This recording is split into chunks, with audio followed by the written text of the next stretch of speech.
Michelle Obama is a man.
Michelle Obama is a man.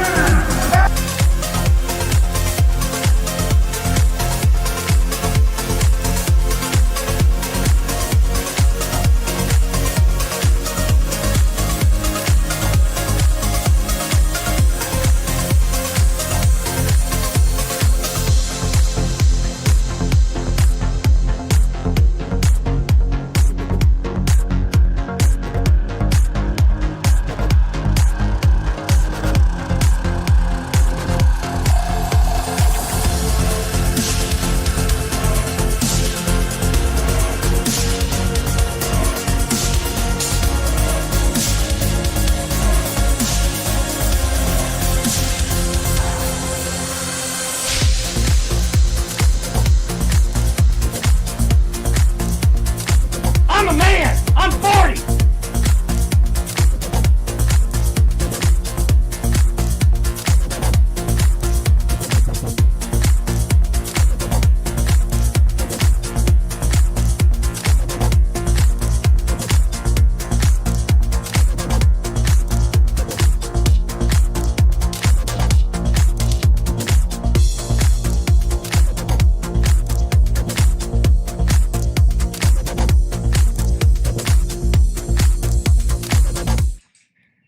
We're back. We're back once again, and it is a beautiful day on this Monday as Bitcoin is at prices that have not been seen since, I don't know, about a couple weeks ago. But it is still a very, very exciting time because Bitcoin actually has put in a nice little rally here, and traditional markets are rallying back up to new all-time highs. New all-time highs, and it's a crazy idea because, well, as we've been saying on this channel, these pullbacks are for buying. We ain't looking for tops in traditional markets until we get to Q4 of this year. And until then, any pullback is really a gift from the trading gods to, you know, if you want to trade around them or if you do want to put in some, I guess, swing trades, makes a lot of sense. And well, once again, we continue on with this mega ultra fucking massive based rally, which I absolutely love right here. And of course, this one very likely to continue, like I said. Now, of course, there are some sectors that have certainly gotten extremely hot in recent times, so I'm not talking necessarily about all of the stock market, but in general, the major indices here still have room to go. I'm not looking for tops in Q3, but I could certainly be looking for tops in Q4. At least, you know, at least a major top, maybe a macro top, definitely possible as well. And of course, you know, a lot of people commenting on the UFC yesterday. It was fucking sweet, man. I'm actually not really a UFC fan, to be honest with you. I really don't like ground game. Yes, I understand that there is, you know, a real big science to it and everything. It's just, you know, I don't understand it, so I don't care that much. I'm not saying that I don't respect or anything like that, but yesterday's UFC event was pretty damn cool. I mean, just for the pageantry of it all, and then of course, pretty much all of the matches were stand-up matches. You know, they were all throwing punches and kicks, and that was a lot more exciting. You know, I actually really did enjoy that. You know, I understand that people politicize everything, but goddamn, man, I hope that, you know, at least red-blooded males can appreciate such an event as that. But then again, I mean, you know, you got people who have never done a fucking physical day of work in their life or a physical hard workout in their life, and they just will never understand that. And fair enough. That's, you know, it's not the event for you. But goddamn, man, that really did make me proud to be American. That was fucking cool to watch. Elsa was having a great time as well, man. So, and God, that last match was really, truly something special, man. I mean, God, you couldn't have written a better ending for that event, you know, for the American to come out on top. And look, I like Taporia or Ilya. I don't know how to necessarily say his name, but I think he's one of the most skilled guys, you know, out there. He's truly incredible. But my God, man, that was just an American movie finish right there. I love it. I love to see that kind of shit. I love all the stories. You know, as I've said in the past, I don't really care about, you know, rooting for specific teams and whatnot, but I do like watching feats of amazing athletic endeavor, and I think that we saw a lot of that yesterday. It was fucking cool, man. Super fucking cool. And even for the non-Americans who won, like, that was awesome to watch as well. I mean, Jesus, man. The guy who beat Michael Chandler, I thought that was really impressive. You know, I'm a Michael Chandler fan. You know, I like watching him fight, but hey, you got to give it to the victor right there. And then what was the other one that I watched that was really impressive? Oh yeah, fucking Hoke. It was pretty hilarious as always. And then and then watching what's his name, Poton. Yeah, man, it was kind of sad to see him get beat like that. But hey, you know, It is what it is. You win some, you lose some. At the end of the day, I think all of those guys, who fight, they all respect each other. They all understand what is required to actually just step into the ring. For no one's for people who've never actually trained a fight sport, just to be able to stand in a ring with an opponent facing you for 2 minutes is very, very difficult. I can assure you, if you've never trained before, you will not be able to do that. And on round number 2, you'll definitely be on the floor. It is just insane, man. The amount of physical stamina needed to just be in there, just be fucking in there. These guys are doing goddamn 5-minute rounds, 3 in a row. It's just insane, man. It's totally insane. Anyways, what about the what? The Jets? What? Oh, the plane, the Jets. Yeah, Elsa really enjoyed the Jets. We saw a football game when we were living in Florida. For the Buccaneers, and there's a flyover there, and then there's the Blue Angels flyover last night. That shit's just cool, man. I love seeing stuff like that. Krown talk, politics, sports are boring. I mean, shit, man. So many people are making last night's event a political event. I swear, like when I was watching mainstream media, which I don't watch myself, I just get relayed it through my dad because he's a boomer, he doesn't know any better. But all of the news was just this event's gonna suck, it's gonna fail, it's gonna yada yada. It's like, guys, can't we just fucking be happy? Can't we just be fucking happy? Like, I wouldn't have given a shit if Biden did that event. It doesn't matter that it's Trump doing the event. Like, that's a cool thing to watch, man. That's a cool thing to watch. And for fuck's sake, all the people getting mad about the Michelle Obama. It's like, look, you can call Elsa a man. I'm not going to get mad, okay? You can call fucking Melania Trump a man. Also not going to get mad. It's just, who gives a shit, man? Just have a fucking smile on your face for God's sake. For God's sake. The markets are up. We're all rich again.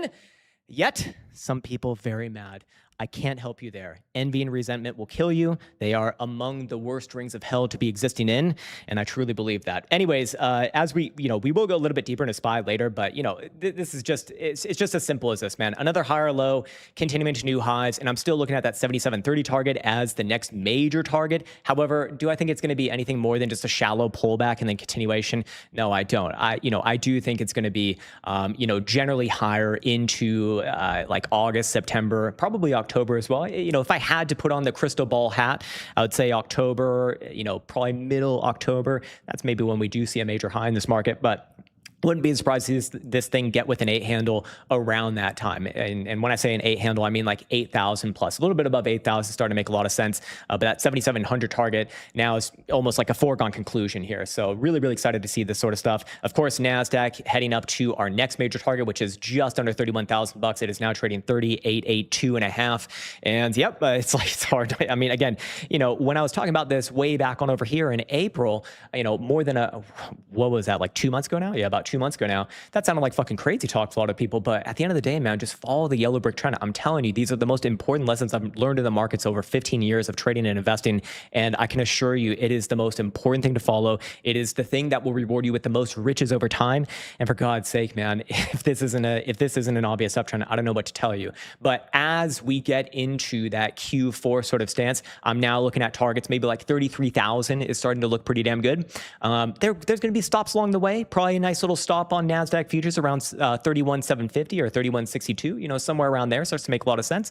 But again, shallow pullback or maybe even a medium pullback and then continuation onto those major targets. And that's probably where I'm looking for on these major tops. I see a lot of stocks rallying up to the moon and beyond. Intel nearly a few bucks away from making new all-time highs as well, which is absolutely insane to see. And then, of course, we got Bitcoin. We got the old Bitcoins here. I love looking at the Bitcoins. And, of course, I do want to call out, as always, Rev and Ribbons here. Rev and Ribbons, my favorite tool for short and medium-term time frame analysis on the daily or pertaining to the daily for Bitcoin especially. But you can use this on any asset. You'll have to, kind of fine-tune the metrics. But we can see that, yes, Bitcoin still is caught within an overall downtrend on timeframes above the daily, but the daily actually has flipped around here a little bit, and it is going to come into the first contact with the Rev and Ribbons midband since, I mean, shit, man, the last time we saw it even tested was back in May when it broke it and led to this whole massive downside cascade. So if and when Bitcoin does test it, which, again, almost a foregone conclusion that it will test it this week, probably even today, you're very likely going to get a pullback on the first pass. Pullback on the first pass, not, the end of the game or anything like that. The real question that I'm mulling over here is, does Bitcoin have a deep pullback in which we get another spike back down to, close to 60,000 bucks? Or is it a very shallow pullback, maybe like 63, 64,000? $100,000 bucks. That I don't know, but we do see something also that is new. I caught this on Saturday. This was not the case last Friday, but it was the case on Saturday. I did a video with Alessandro from he works with Crypto Banter, but it doesn't really seem like he's with Crypto Banter.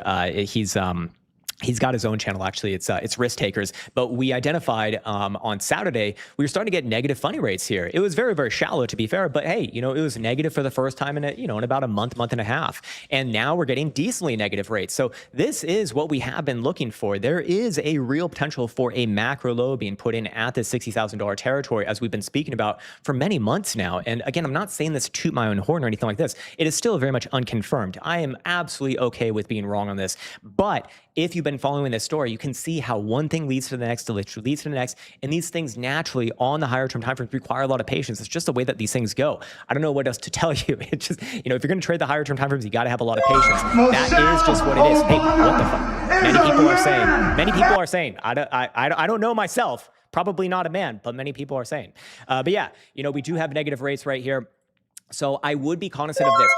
When Bitcoin pulls back from this about $68,000 level, does it put in another higher low on the daily? If it does, and you still see negative funding rates, that's going to start to look pretty damn good for, probably a shot up, into the low 70s, 70 to 71,000 bucks, of which I'm preparing my next trade, which I'll go over in a little bit, but I do want to get over the higher term time frame analysis here first.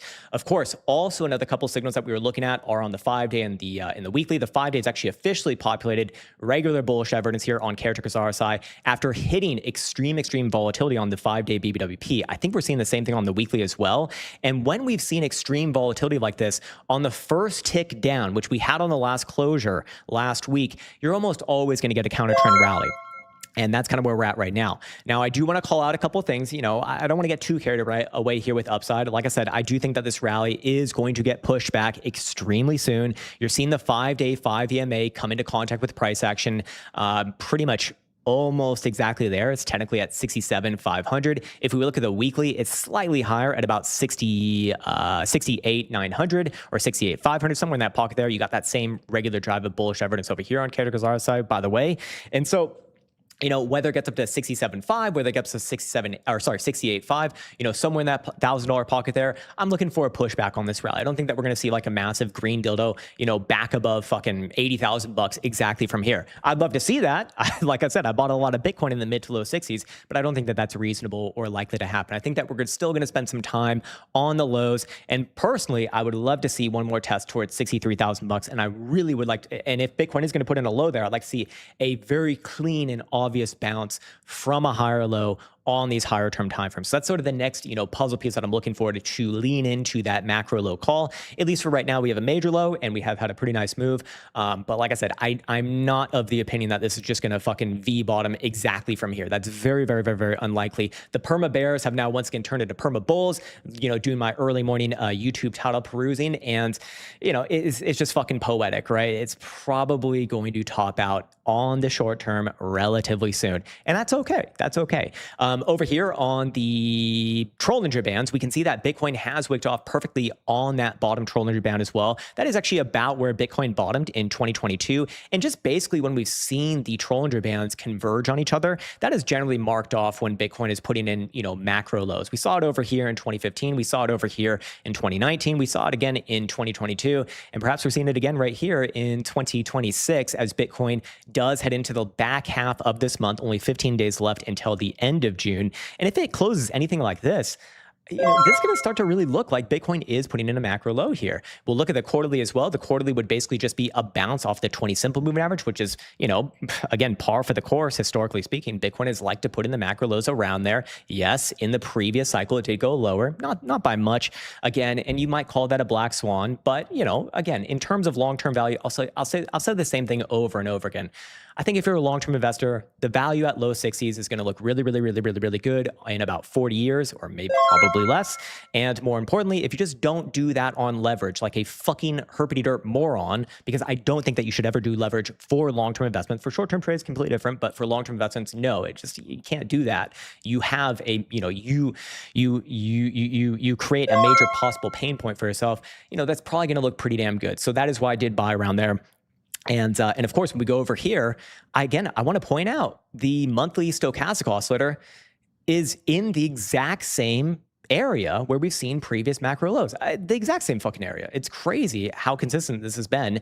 And all the previous times have been marked off with these green vertical bars. And what do you know? These are either on the low or one bar away from the low. And again, if you're thinking in terms of long-term value, it's just, that's good enough is fucking good enough. And we're also getting a bounce off of the green 55 EMA on the monthly as well. Like, you got to put on your risk somewhere as a long-term investor. I kind of like these regions right here. Now, keep in mind, coming into the end of this month in June, if Bitcoin were to close above 70,600, it will force the monthly stochastic oscillator back to the upside.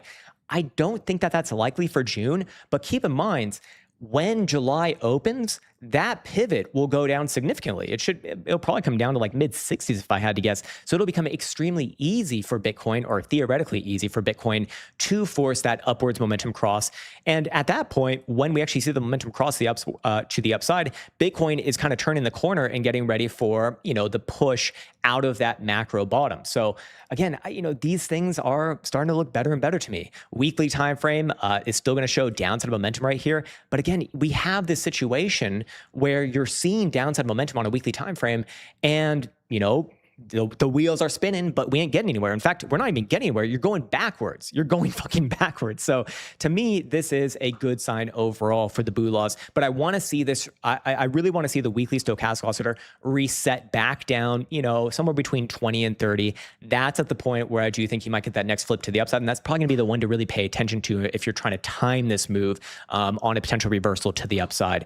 As we've already gone over before, daily time frame, it's still up and healthy as long as Bitcoin's above 60,500. 2-day time frame also freshly up as long as Bitcoin's above 60,200. 3-day time frame also about to freshly cross the upside.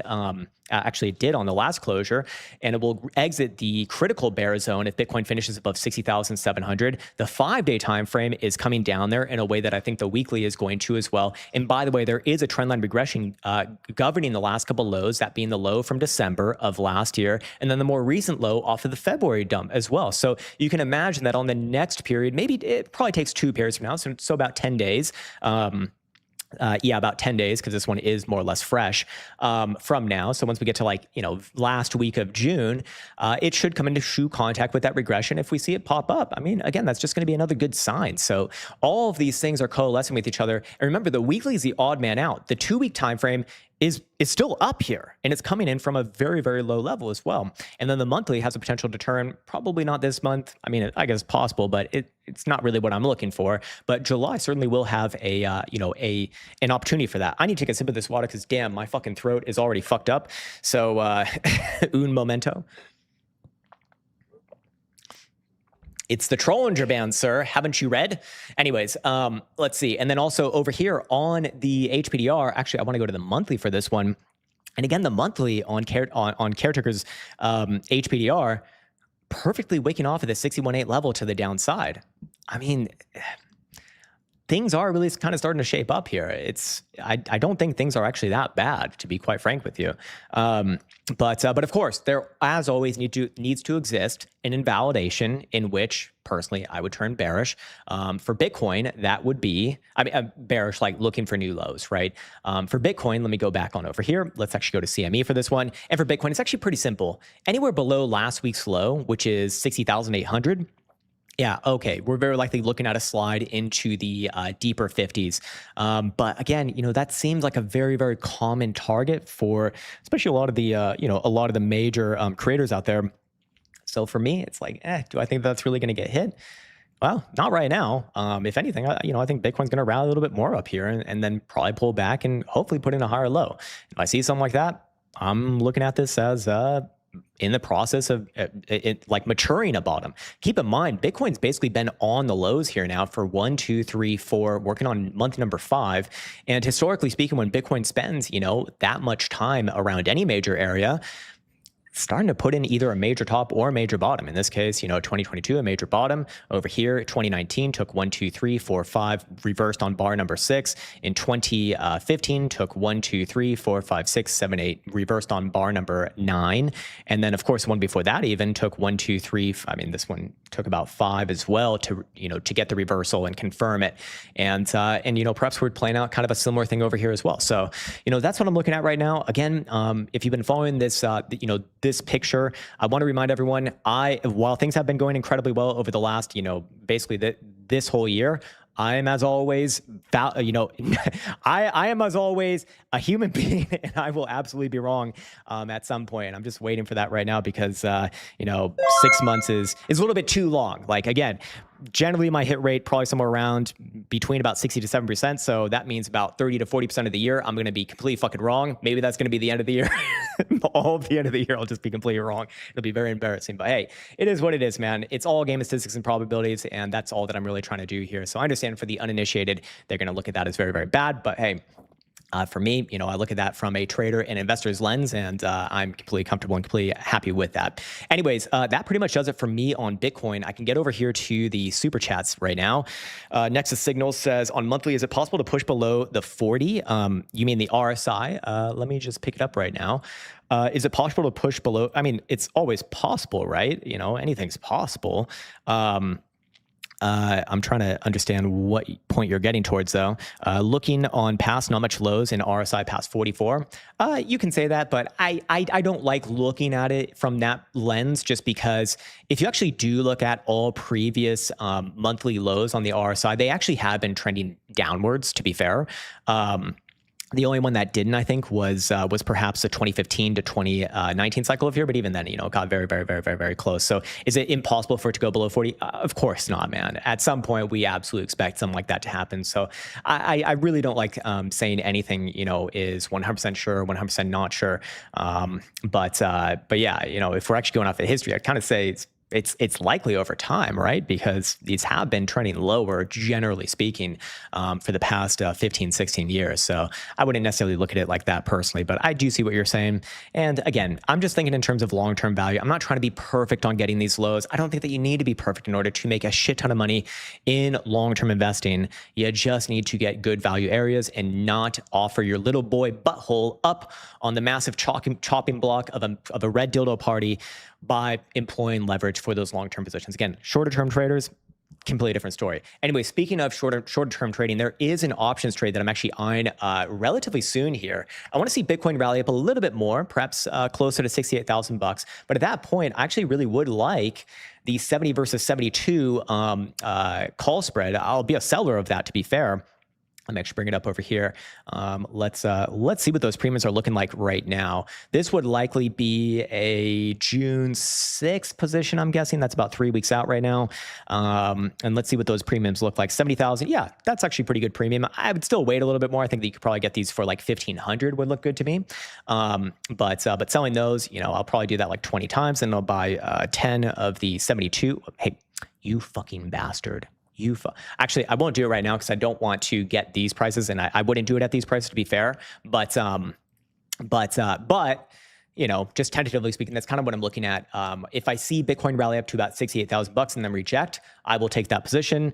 And tentatively speaking, that July 6th expiration makes a lot of sense to me. But for right now, I'm just eyeing it, just looking at it in the background.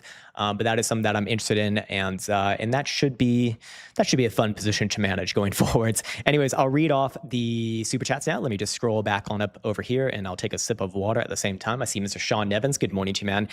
He's looking at 67 to 69. Yeah, something like that, man. Makes a lot of sense to me as well. Eku says, to the moon, bitches.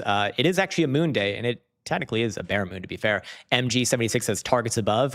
Yeah, I think it goes a little bit higher than here, but keep in mind the daily RSI is already, I think, higher than, sorry, it's actually not higher than the 24th of May, but it is certainly higher than the 29th of May. So, it probably gets somewhere around 50 and then pops back down.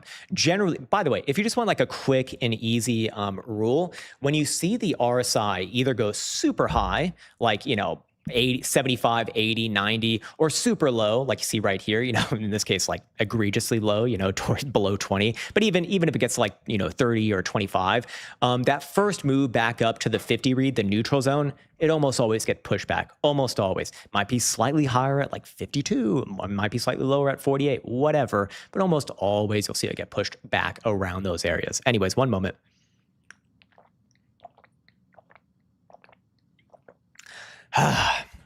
Okay, lovely. All right, we have Pizza first. He's looking at XRP daily and weekly. I got you, ma'am. I think I still even have XRP on my list here. XRP rallying up perfectly to that green 55 EMA, and this is exactly where I've been looking for this rally to get pushed back upon. Picture perfect. And again, you got a similar sort of, you kind of got that same setup that I'm looking at on Bitcoin right here on the daily RSI. You got a very deep retracement. You're back around that 50 read. You're a little bit above. It's actually 55. So I'd be looking for it to pop back down after hitting this major movement average. Probably going to pop back down to about 120 or so. If you're looking at a weekly time frame, could this be the reversal? Definitely possible, man. I do think it actually will move higher overall after this pullback. The reason why I say that is because it is it? Okay, yeah, it is putting in some bullish divergence here from the March lows to the more recent lows in June.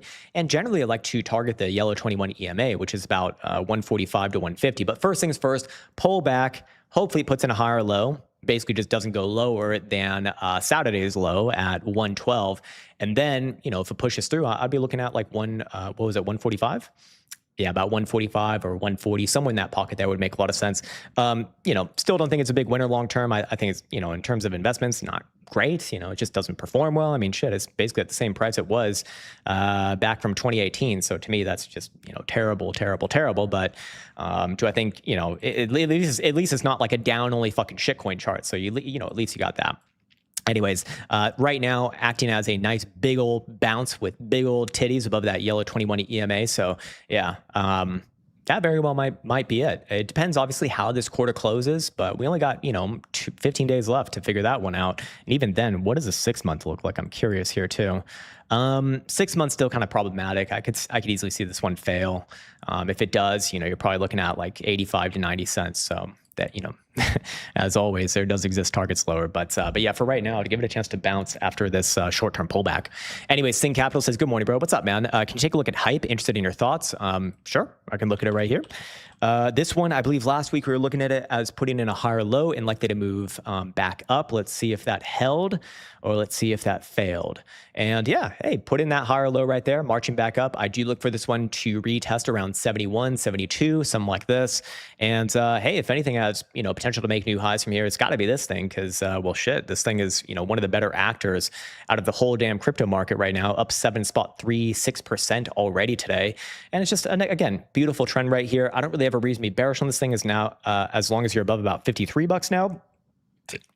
And generally speaking, kind of got to be looking for this thing to retest that high. On the monthly time frame, just another reconnect with that red 5 EMA. So as long as you're above there, I would cautiously be bullish. I don't think that this thing has that much more higher to go, but hey, if it got up to like, $100, I guess it wouldn't be that crazy from here. I mean, look, it's probably going to take like a month or two, but yeah, not that crazy. I mean, 85 and then 100 is are the two next major targets. And look, I don't personally own this thing. I don't care to own this thing, but as long as you're above 53 bucks, like that's, just let it do its thing, man. That was the correction. Not bad at all. Anyways, MG76 is MRVL, daily, weekly, and monthly. Okay. Yes, we've looked at this many times. I forget what it looks like, though. Yeah, another uptrend. Crazy. Yeah, this thing also looking like it wants some more upside here. Probably looking at 330, 340-ish region. Wouldn't be surprised in the summer to see about 370 on this thing. But like a lot of these other ones, I do think, or especially the semiconductors, this one's been very, very, very, very, very hot here. And that's a good thing, obviously. But I do think that you're going to be coming into a major high probably later in summer. I still think that it's got like another month or two at least to put in some new highs. Quarterlies, it's still at least got like another couple months. I think maybe tops out like September, October, something like that. But in the meantime, going higher and very, very, very, very, very strong. Where would be in the invalidation on something like this? It's actually pretty simple. Anywhere below $200, I would be extremely concerned for the long term, and shit, even below 244 would be bad enough for the short term trend. So those are the two major warning areas. But until then, man, this thing, I'm getting bullish signals here, hidden bullish evidence on the daily, and weekly is just continuation. Weekly RSI is probably the highest it's ever seen ever. So I don't think this thing has that much more to go before like an actual correction. So you probably get a correction in like July, but I still think that it's going to be a higher low, and then you march up to one new high, and then you're probably done for a while. But yeah, not bad. Not bad, man. Anyway, Steven Schickman's here. He's looking at SEO, a new one, a new Steven coin. New Steven coin, ProShares Ultra. God damn it, dude. Why do you do this? You don't have to trade these things. You really don't. This thing, do I think it's going up here? Yeah, I do. I do think it's going to go up here a bit. What even is this? It is the Bloomberg crude oil. Oh yeah, I guess I would be kind of bearish on oil and gas right now. Generally, I think it's going to go up to like 35, 36 region on this move, and I'd want to come back to it after that. You are building up, I think, a lot of drives of bullish evidence here, but again, it's these charts these names in my experience are it's not wise to play them. Just if you want to short fucking oil. Don't long this thing. But yeah, do I think it's going to go up from here? I do. But if this one is leveraged, I do want to call out that volatility is already very high. So you are probably going to be better off just shorting the underlying anyways. But yeah. Okay, cool. Mr. D says, hello, sir. Intel versus Marvel. Which one has more gains till end of year? I mean, we just looked at Marvel, so I'll go ahead and look at Intel. And full disclosure, I do own a lot of Intel, and I'd say probably just off the top of my head, likely Intel. I think they're probably gonna end up topping around the same time, realistically speaking. Which one has more percentage gains? So for Intel, I guess, where would I be looking for? I mean, my next target is where? It's like 150. I do think it ends up getting above 150. Maybe things get really crazy, like 170 to 190. So from here, that's what sort of a move? It's like 40 to 50%. Probably better, But again, they're probably going to top around the same time. They're both semiconductors, I believe. So they're very likely going to trade with each other. Now, Intel has been the stronger one overall, so I'd expect it to continue to be stronger. But I think both are honestly fine. You're basically making the same trade on both, is what I'm trying to say. Intel is a little bit more obvious to me, just to be fair. Again, I do own this one, but yeah, Intel I do think has more potential, like into the end of Q3 rather than just topping out like maybe in August, let's say. So yeah. Anyways, I'll move on now. Let's see. We have Mr. Barry Wood. He's looking at IonQ daily, weekly. Okay, IONQ. Gotcha.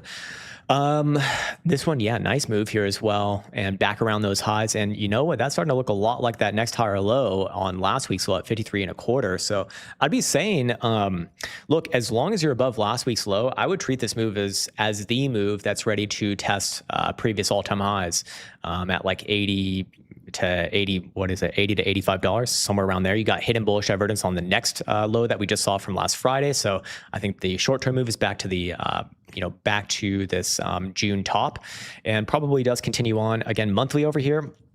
As long as it's above that red 5 EMA, I'm looking at it as likely to continue the overall trend. So I like these higher lows. I like the hidden bullish evidence. I like rising volatility. I would be looking up here, man. I think this one has a good shot to make new highs. Maybe not this month, but perhaps in July, something like that. Yeah. Also good narrative on this thing as well. Computer processing hardware, semiconductors, these sort of things. These are the ones that are doing best in the short term, I do think. Anyways, Northern Kingdom 99 is looking at MicroStrategy daily and weekly. Sure. One moment. MicroStrategy, I really don't like as an overall pick. I think, it's just better to own Bitcoin really. But hey, if you really want to own it, look, if Bitcoin puts in a move here, it's going to follow. The problem is that with MicroStrategy, you basically are open to volatility decay. So you got to really time the upside moves perfectly. Otherwise, you will not outperform Bitcoin. And in some cases, you might even see Bitcoin go up and this thing goes sideways or down, which is just, I don't want to be playing that game. I want to be playing that game on options, not on a fucking, underlying stock. But anyways, as far as MicroStrategy on the daily and weekly, do I think it goes more up here? Yeah, I do think it's going to test like 140 probably this week or next.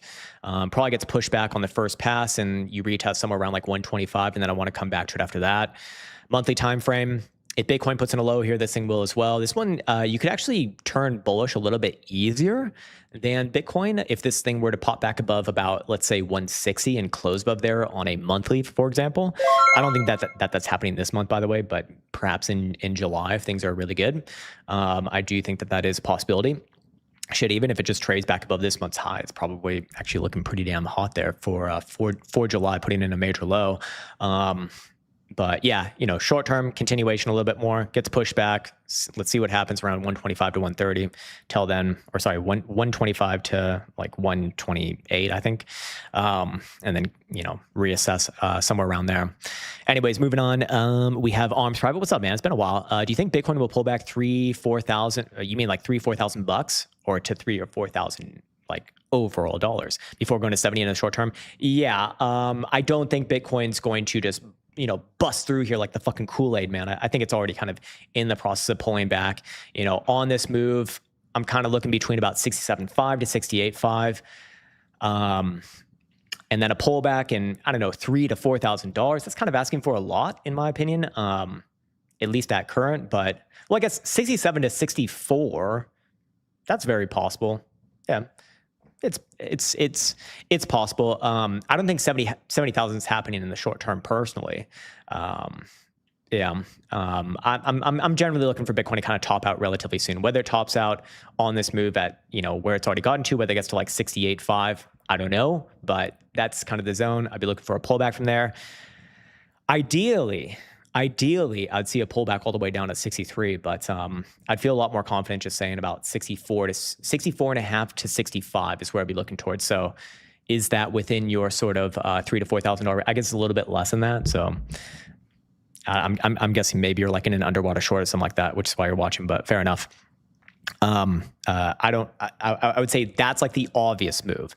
Lower than that, absolutely possible, but I wouldn't say it's like a foregone conclusion, basically.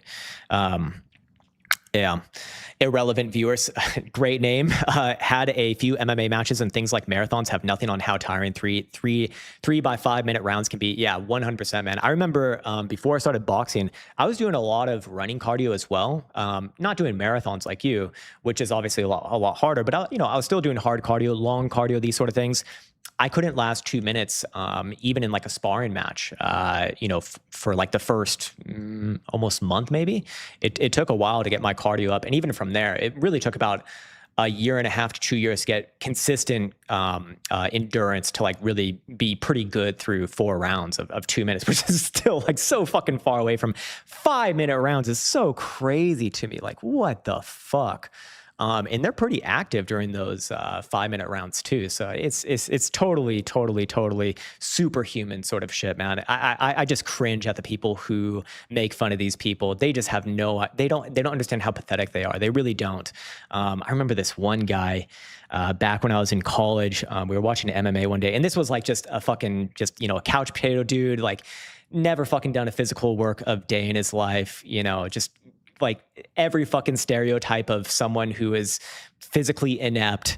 And he was just like talking shit about these MMA guys. And like, oh man, at that point, I didn't even know, but I could still understand, like, look, like you got to show these guys. I mean, you don't have to show them respect, but it's just, dude, you don't understand how pathetic you are. You really don't. You think because you can run for fucking, you think because you can run hard for an hour or two that you're good. No, dude, it's way harder than that. Way fucking harder, believe me. And you'll be like, not only that, you're getting fucking hit. I mean, it's just, it's insane, man. It's totally insane. Straight Path says, GM, how does iron look over the next few months? Let's see. Let's go to a monthly for this sort of analysis.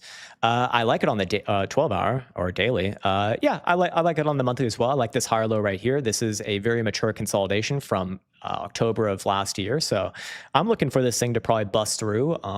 Maybe like early Q3, probably in July. Maybe it even tries in, last week of June, possible, I guess. But either which way, bullish, very, very bullish here as long as you're above about 42. I've been saying for a while, I'm still open to a bit of a pullback here for a more obvious higher low. But when I go to the quarterly time frame, it seems to me like it's one of these cases of if not now, then never. You're already trading above the last quarter's high. I think it's going to do pretty well throughout most of summer. Probably looking at, decently new all-time highs. If I had to just, hazard a guess just by looking at it, looking at the difference of this range, you're probably looking at $100 somewhere around there is kind of where I start to loosen up on some positions, something like that, man. Anyways, un momento.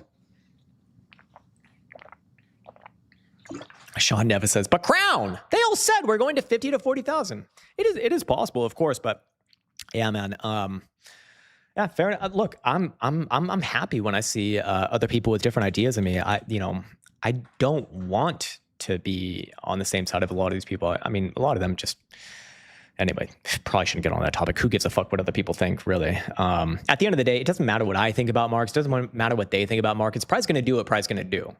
People don't need to fucking argue against it. It's going to do what it's going to do. That's why I think like when people make fun of each other or get mad at each other for having different ideas on price, it's very cringe. It's very fucking cringe. Because look, if you're trading, you're either making money or losing money. And who gives a shit what some fucking person you've never met before thinks or says. Anyways, as far as T-Sucky, I mean, for a shitcoin, not bad, but this is a chart not versus the dollar, it's versus Solana. But I do think it's got some more upside here. I think that it will retest that 1.5 cent high. I think that's what we looked at last week as well. So I don't really have anything new to add here. I'd be looking for a pullback after that test is made. But keep in mind, this one's starting to put in a lot of drives of bearish divergence. So, a little bit, that's actually a pretty big move to the upside from here. Yeah, somewhere around 1.5 cent, probably, and then I'll be looking for this thing to pull back. But for right now, daily time frame, few drives of hidden bullish divergence on Caretics RSI, and volatility starting to rise again. So yeah, I think that you probably got one more explosive move to the upside. Either 1.25 or 1.5 cents, somewhere in that pocket there, which is it's a big move from where it's at right now. So yeah, man, I think I think. As far as shitcoins go, it's probably one of the better ones in the short term here. But when you have a lack of history like this, I don't want to make any assessments for the long term. There's just nothing really to be done there. But yeah, as far as daily goes, I think you got more upside here. Anyways, the conservative cat says URG weekly monthly. Yep, this is UR Energy. Yeah, back above 176. Yeah, we looked at this one last week. I know a lot of people really freaked out when it came down hard, but we said last week, look, nothing's changed here. Realistically, it's a relatively low market cap, so you got to be expecting these volatile, nasty moves. But as far as charts go, to be honest, man, I still like it. I think that this one's going up from here. I think it's going to go back above $2, and I think the next time it goes above $2, it's going to break out. You got 1, 2, 3, 4 higher lows here. I mean, this is good. Monthly time frame looks pretty mature to me as well. I think that this thing's moving past that $2 mark in like a consistent way once we get to July. It's looking fine to me, man. Yeah, I got nothing bearish to say about this as long as you're above last week's low now. It's just super easy position to manage. Just follow the trend, man. Follow the trend. You can see all the major movement now just, slowly getting into that full-on bullish posture. And as well, I think it's pretty ready here, man. I think that it might try this move like last week of June even. Not bad at all. All right, cool. Let's see. Adam Collane says, GM, sir, appreciate you. Thanks, man. I appreciate you as well. Circle weekly and monthly. Okay, so Circle, we turned kind of bearish on this one a couple weeks ago. Failed my pivots. I had to take a nice little loss on that one. But it is what it is, man. That's trading at the end of the day, or investing in this case. I still don't like it here, man. I personally do want to own this stock, but from what I see on the weekly, from what I see on the monthly, I do think you probably get another downside try. The only way I'd revert that statement is if this month of June finishes above about $95. Not impossible, but I don't think it's as likely personally. But if it did, I would say, okay, I will buy here and I will play the position. And, now you got a pretty obvious load, about $80. So that is risk. That would be okay for me. Cause again, I just want to own this stock. But again, it is still very far away from confirming a reversal. With the rejection that we saw in May, that now becomes the reversal confirmation point. So until you're back above, 130, 125, it's still, still a downtrend, to be fair. And you even just got a new low right there. So, yeah, there's a little bit of hope in there as always, but yeah, as long as you're below even $95 by end of this month, I can't be looking for a reversal here. It'd be way too premature. So yeah, man, don't like this one in terms of charts. Do like it in terms of fundamentals, I guess, and just some that I do want to own, but not yet. I'm going to be a little bit more patient on this one. So yeah, anyways, Arms Private says, how come your Revenue Ribbons median is at 67.7 and mine is at 65? Is it possible? Well, first off, what chart are you using? The two best charts to use for the Revenue Ribbons are, number one, as always, CME. So that's going to be your Bitcoin futures chart right here. And number two would be the Bitcoin index. It might be the instance that you are using a chart that has a lower amount of history, in which I would say, read the fucking manual. I say that with love, man, because this indicator, as with most indicators, is going to benefit from more and more long-term history. So if you're using a newer exchange chart, that's just not going to work that well. And of course, you're going to get different reads here. But as always, index and CME charts, those are two best charts to be looking at for Bitcoin, for any purpose, for general analysis purposes, especially on higher term timeframes, and ideally CME, ideally CME. Anyways, I'm just looking at it. Oh, you are looking at the Bitcoin index. Wait, hold on. And BCUSD. I am on CME right here. I was on CME earlier. Why on CME? CME is, as always, the best chart to use, especially for daily analysis, because it is the most professional exchange. That is where the people who are really running this market, the biggest volume in a professional sense, are operating. So we can expect the most consistently, good signals on this chart compared to an index chart even, or especially, your traditional crypto bucket shop exchanges. And by the way, it also could be that you are not running off of default settings. I am, but in case if you are not, I'll just show you my settings right here. This is, if you copy these settings, you'll have it exactly as I have it as well. I'll just show you and kind of scroll through it really quickly. It's actually pretty simple, to be honest, but yeah, there you go. Pause the video if you need to pause the video. But yeah, that's what I'm running, and that's what worked incredibly well, especially on CME, especially on CME. I'm very, very impressed with this indicator or script. Andrew Plus says daily and weekly upside targets on QCOM. What if there are no upside targets? You never know. But seeing as one's a software company or semiconductors, probably is still good, at least for another couple months. I probably have already done this. Yeah. So it sold off on the 1.618 extension. So that's again expected, and so far so good. I'm bullish on it as long as it's above 190. It's a very obvious one right there. Next target would be about 290, 292, and then you got 245. And if things get really crazy, I think that this is a lot more hopium in terms of targets, but I think they're really crazy 290. But yeah, overall, I think that this one actually, in terms of the semiconductors, probably looks like it has the most in terms of time for this rally to go on. Even on characteristics RSI here on the quarterly, you're getting another drive of hidden bullish evidence. So you got 3 now. Yeah, got to respect that, man. I'm bullish on this, man. Yeah, not bad at all. Need another sippy of this. Do we have Rosie in here? Where's Rosie? Where is she? Oh, we got a little pup sleeping. Little Miss Rosie. My pride and joy. Little Miss Rosie. Arms Private says, when are we getting 6-hour bearish divergence on Bitcoin? I don't have a fucking crystal ball, man. I don't know. You also might not get it at all. Well, you can't have bearish divergence when your 6-hour RSI is making higher highs alongside price action. So that is literally impossible at the moment. Maybe CME will have a different look. Not really. Look, I do think you are going to pull back kind of around from here, maybe go slightly higher, but this is kind of a pullback area right here regardless. But if you're looking for regular bearish divergence, no, that's literally, there is none. There is none. If you're talking about hidden bearish divergence, then you need to actually go to a time frame like a 12-hour or even a daily. And yeah, you are going to have hidden bearish divergence. I mean, shit, man. Again, between 67 to 68, basically, I think you're pulling back from there. But I'm guessing a lot of these questions are coming from people who are either wanting to buy lower or are stuck in shorts from lower. I do think you're going to get your pullback relatively soon here, but you might have to survive one more spike to the upside, closer to like 68.5, maybe something like that.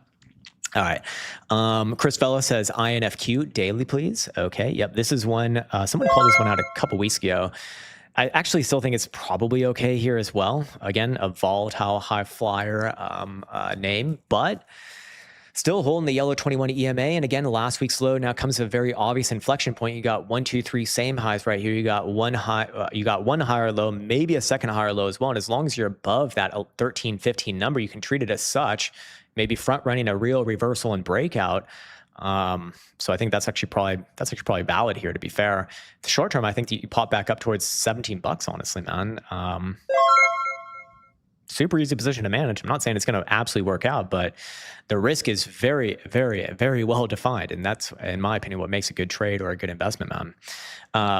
Let me scroll back up here. Okay, we got that. Conservative Cat says NVIDIA weekly, monthly. Gotcha.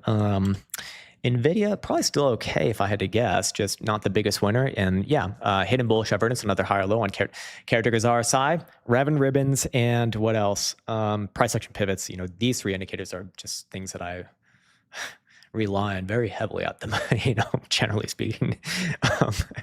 Anyways, daily right here, I think you're popping back up towards 220, maybe even that 230 high. You know, look, do I think it's going to be the biggest winner from here on out? No. Do I think it's going to go up from here on out, you know, until like end of Q3? Yeah. So I'm looking at the monthly. You know, again, you just had hidden bullish divergence on this higher low. You're still above the red 5 EMA. So $200, super easy and obvious in validation. As long as you're above there, the direction is up, and I'm looking towards 240 next, and then probably short-term pullback followed by continuation towards 260.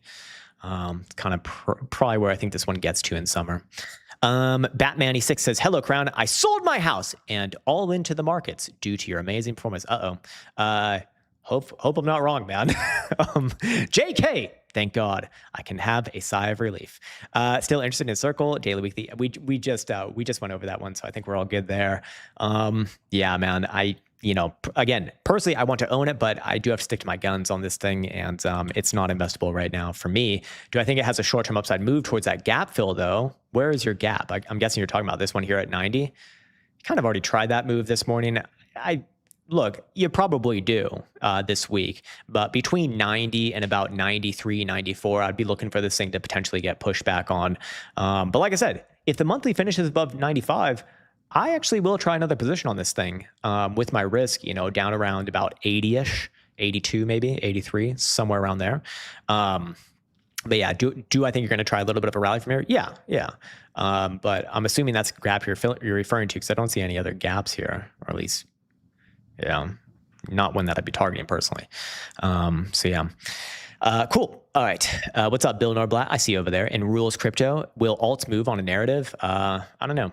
I don't know. I feel like if you want to play alts, you're making the game harder than it needs to be, and don't really need to do that.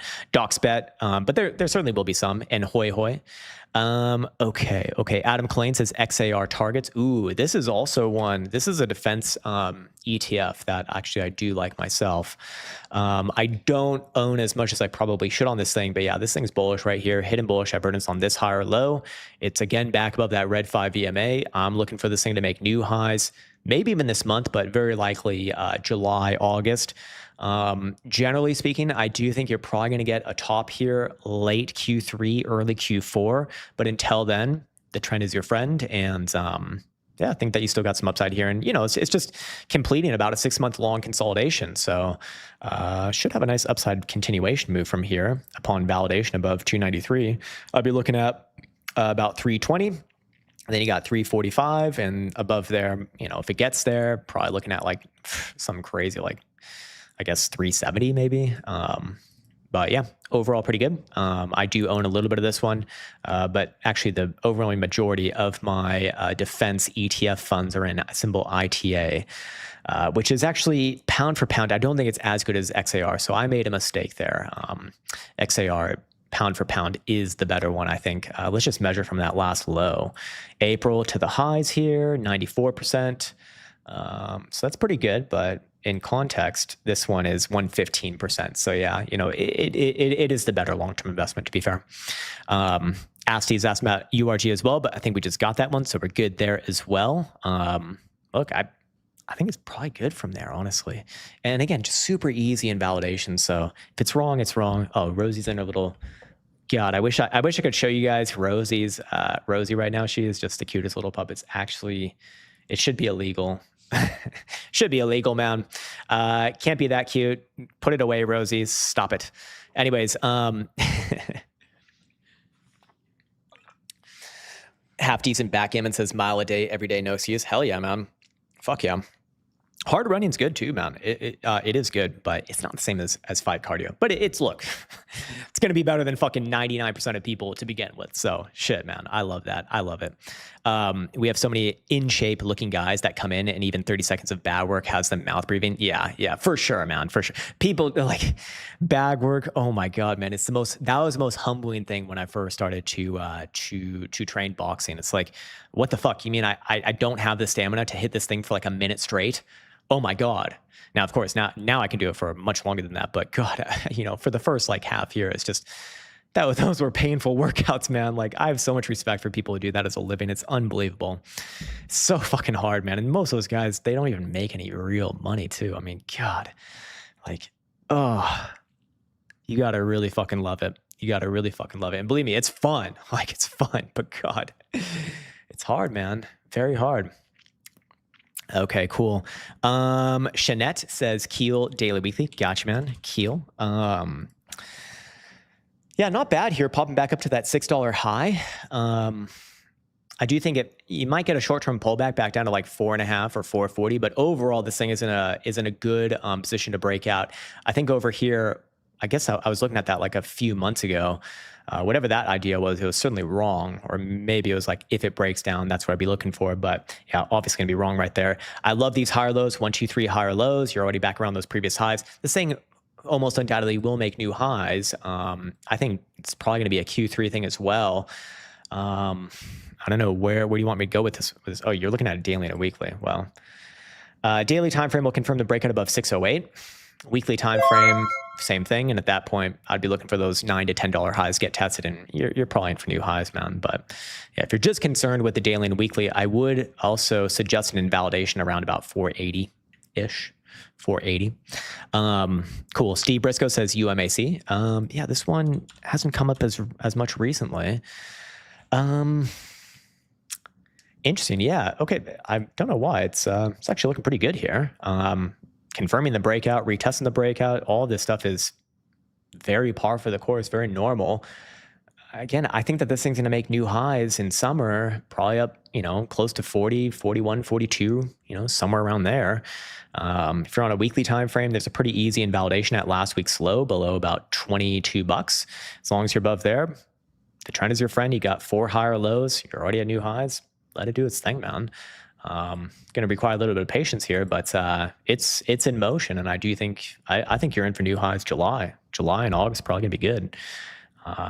Only if it comes back down below that $22 number would I consider, you know, capitulate on something like this. But yeah, until then, I like it.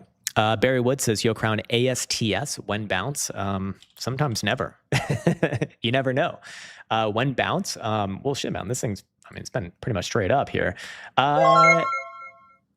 If it doesn't bounce right here at $84, which actually I think it's quite likely to do, I'd be looking at 72.5. I'm not as big of a fan of this chart as the other ones. It's not as obviously bullish to me.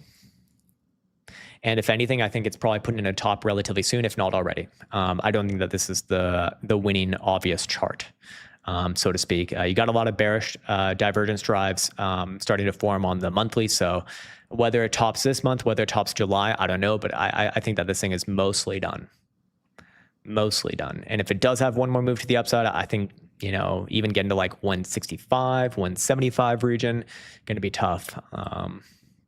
Yeah, if I'm looking at the higher term timeframes, you're better off betting on this thing almost being done. I'd be taking profits here, if anything, man. Like for me, when I see an obvious chart, I will always choose that over something like this, which is just showing a lot of signs of exhaustion and not obvious. So even if this one continues, I don't think it has that much more to go. And I have serious doubts that it even will continue from here. I think that this thing's probably already topped. Just personal opinion. Hopefully I'm wrong in that though. So yeah, it's like you probably get a bounce at like 70, what is it, like 72 and a half, 73, but I would not want to own this thing, personally. In a market where we've seen so many other things that are they're just obviously bullish. This is not one of the obvious ones. Cool. All right. Derek Dombrowski is looking at RDW. Okay. RDW, Redwire. All right. Great. This one caught in a consolidation. I don't think it's necessarily bad, but I don't think it's necessarily ready as well. Yeah, Redwire is actually kind of weird to me here. The monthly time frame tells me this. It tells me if it's going to be bullish, then the lows are in at 1470 and it should not go any lower and it should go basically sideways and up from here. So you do have one of those easy sort of setups where you have a very obvious invalidation, but at the same time, wouldn't be surprised to see it base back down around like 11-ish. 11 and a quarter, something like that. If I go to the quarterly, probably does move to the upside in summer, but in order to validate the upside move, one, no lower than already this month's lows at 1472, and preferably once it gets back above about 2275, I would validate the next breakout to new highs. At that point, you're probably looking at,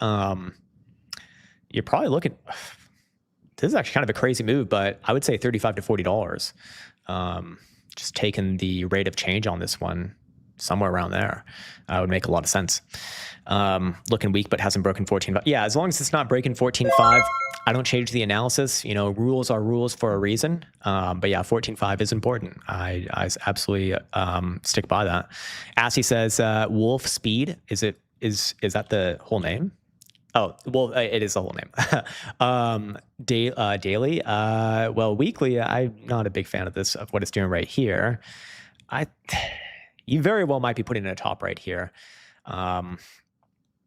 But if we're just on the daily, if we're just talking about the daily ASCII, I do think it has some upside from here. And I do think it pops back up towards like $60, maybe even 70, which is a big move. I mean, it's trading at, it's below 50 right now. So that's more than a 20% move. So yeah, if you're just on the daily, again, super easy trade setup, $40 invalidation.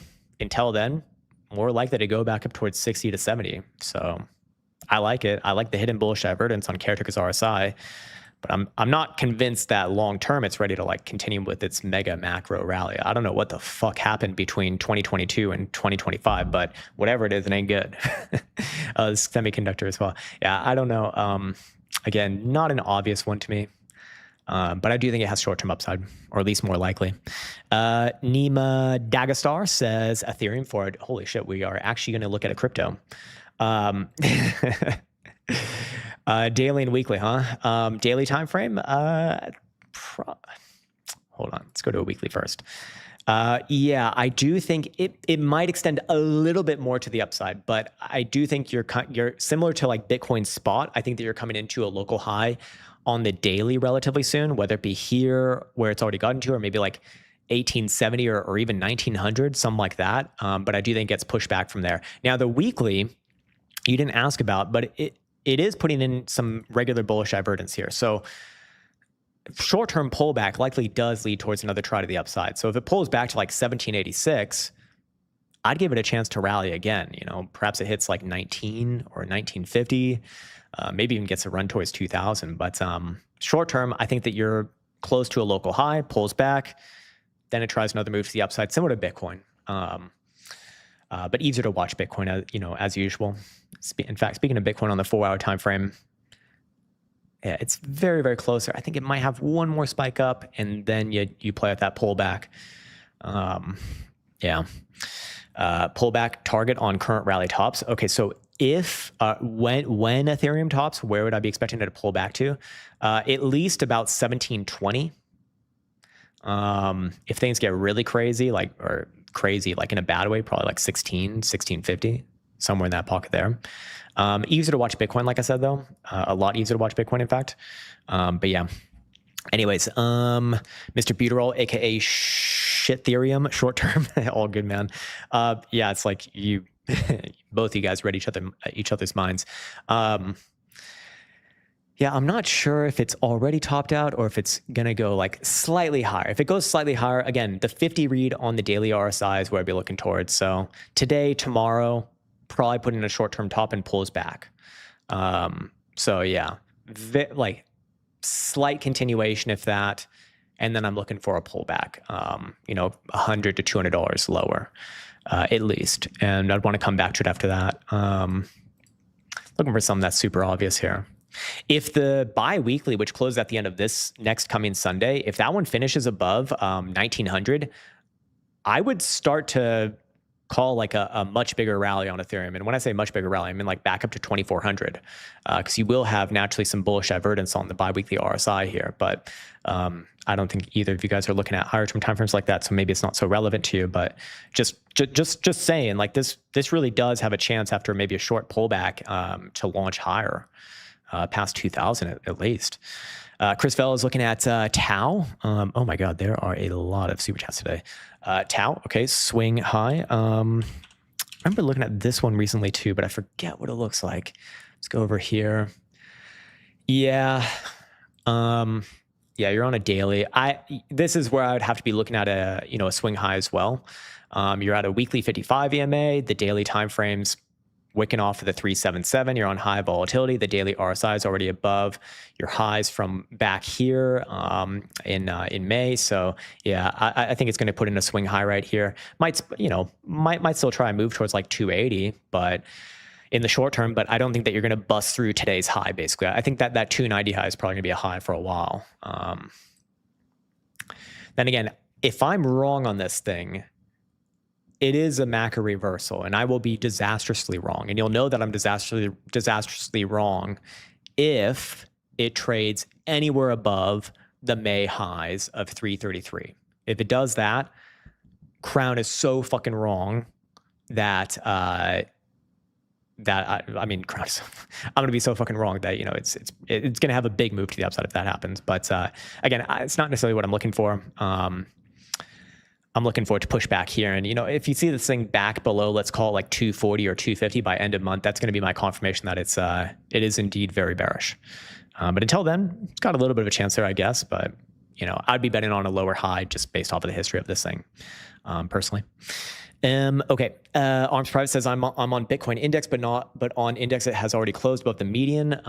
It's actually the mid-bound, just autistic round. But on CME it's not. So what to do in this case? Again, copy my settings first off, because that's what I'm running off of, and I don't know what the hell you're looking at, to be honest. Actually on the index it has closed above the mid-bound here. That is true.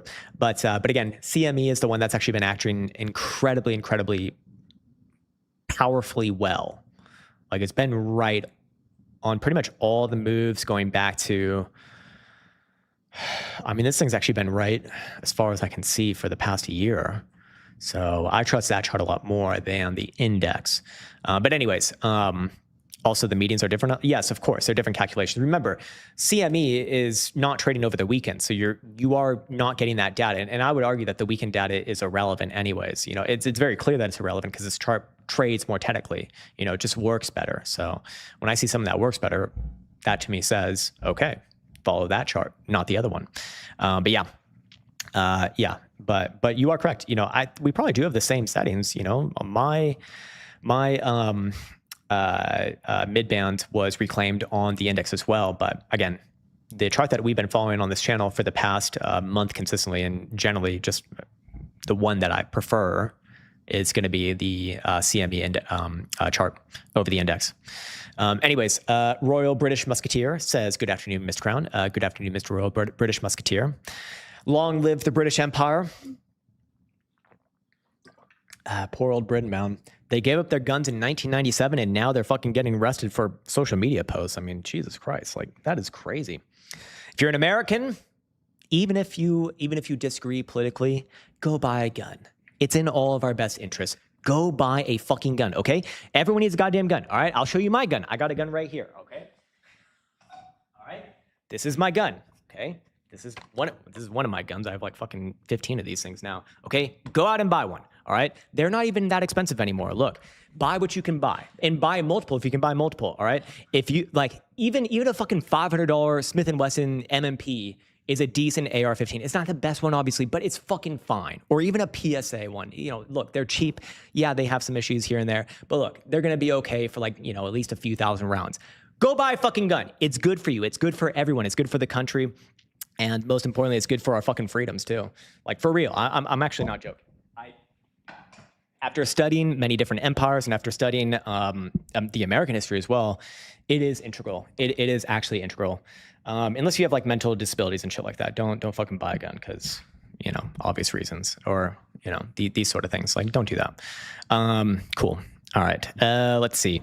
CIFR. Okay, CIFR. Let's do that. I'm telling you though, the British gave up their guns. The British banned guns in 1997. Now they're getting arrested for social media posts. Like, can you fucking believe that shit?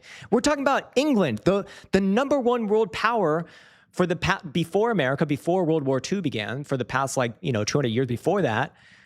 The English Empire, the English are responsible for like almost all of the amazing things that we have in the Western world. Okay, not almost all of them, but many of them, man. We owe a lot to the English. We owe a lot to the English.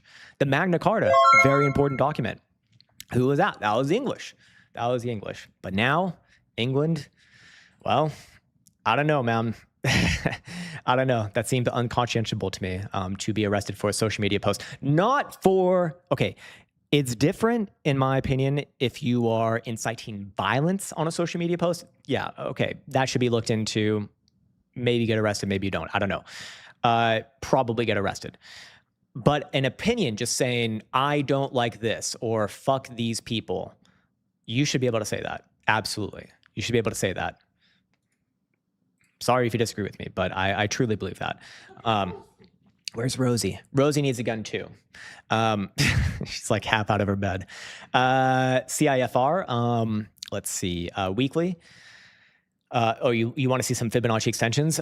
This thing looks like it's ready to continue with the macro breakout here after consolidating since October of last year. I'm looking for 33.5, probably a short-term pullback there. I think you at least get to 38.5, and then above there it's, I don't know, 46 to 51, 52, somewhere around there. I don't know if all of those get hit, but at least the first couple ones probably do. Yeah, cool, man. And again, invalidation below last week's low. As long as you're above there, I think the breakout's happening right now. In fact, Alan Calderon says SPY 1 hour, 4 hour, please. Sure, I'll look at the SPY futures just for what it's worth. Whoops, wrong one. 1 hour and 4 hour. Okay. Bullish. Also bullish. I think it's bullish. Look, you might get a short-term pullback on the hourly, but I think you're kind of missing the bigger move if you're looking at the hourly here. But if you do pull back 73.85 is kind of an area of interest. But until then, look, I think it's continuing from here most likely. If it pulls back, that's what we'll be looking towards, I guess. But yeah, the higher term timeframes want continuation. Yeah. Okay. Let's see. Palo ran 2K. Triple V. Are you talking about the crypto one? 10 times. Oh, I think you are talking about this one. It went up 10x this year. Yeah, I've been watching this one. I don't trade it, but I've been watching it. Yeah, it went up like 20x this year, man. More than 20x this year, which is kind of crazy. Do I think it's mostly done here? Probably, yeah. But in the short term, let's see. All-time high push or momentum? The momentum is absolutely fading. Yeah, that I 100% see. The question is, does it have one more try towards like $19, which I do think would be rejected actually, or does it just fail from here? That I don't know. If I'm looking at the 5-day, I think that you probably do get one more try towards like $18.5, $19. But I don't feel super confident on that. And as always, when I don't feel confident about something, I want to be very transparent. So yeah. But do I think it's mostly topped? Yes. If I'm still look, if I was long this thing at any point previously in this year, I would be taking profits around here for sure. I wouldn't be trying to hold on this thing anymore. I think you're trying to squeeze water from a rock ultimately. Yeah, if I had to call, probably already topped, but short term might try one more move to the upside. But I don't feel very confident about those statements overall. 12-hour time frame, yeah, it does look like it wants to pop back up towards $19 maybe. But again, I don't feel very good about this one, about my analysis of that one. Andreas Palm says SAB. Okay, this is SAB, how do you say it? On Swedish exchange, not good. Short to medium term, I think you're kind of come back down and at least try to base off of 490, but I have my doubts that it's going to hold, but you should give it at least a chance to bounce there. But yeah, if you're just asking about short term, yeah, another retest of this low should try a bounce. If that bounce fails to reclaim 570, it is bearish, and it is getting ready for a much bigger and deeper push down towards 400 to 450. Yeah, man. Hey, what's up, Winter Garden's been a long time, man. Been a long time.